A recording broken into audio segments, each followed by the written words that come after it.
Bonsoir, Bonsoir Mohamed. Linda, comment allez-vous? Très bien. On l'a dit en même merci. temps ce soir. Ah oui. Après on arrête Je avec vous ai ça. pas attendu.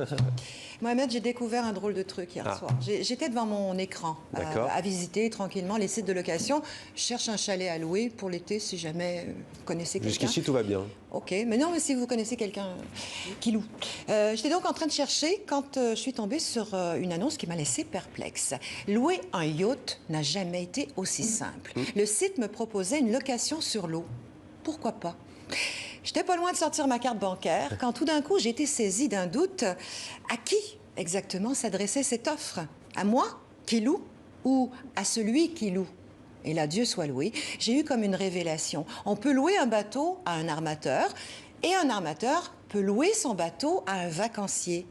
Louer, c'est un verbe qui a deux sens opposés. C'est marrant, hein? Et ce genre de mot, ça porte un nom, énonciosème. C'est un terme que personne connaît, il n'est même pas dans les dictionnaires classiques. C'est en fouillant sur Internet que j'ai trouvé. L'énonciosème est un mot qui signifie une chose et son contraire. Apprendre.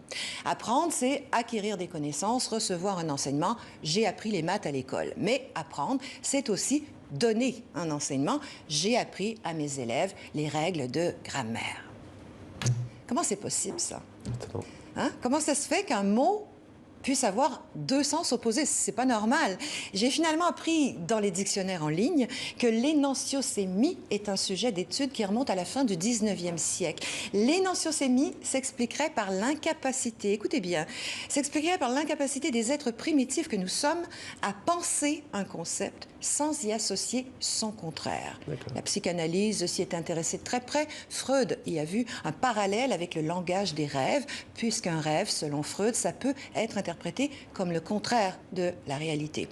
Le terme énonciocémie a été créé au début des années 80 par un expert en signes linguistiques. C'est un Français, Roland Barthes, et il l'a composé à partir de deux mots du grec ancien, énoncios, opposé, et séma, qui veut dire signe, signe opposé.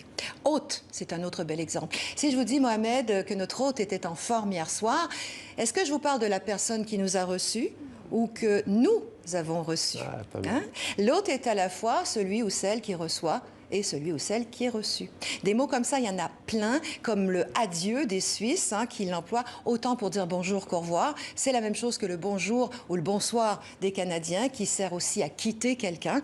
Alors là-dessus, je vous dis bonsoir. Et puis, n'oubliez pas, si jamais vous connaissez quelqu'un pour le chalet. Merci beaucoup, Linda. C'était l'humeur de Linda.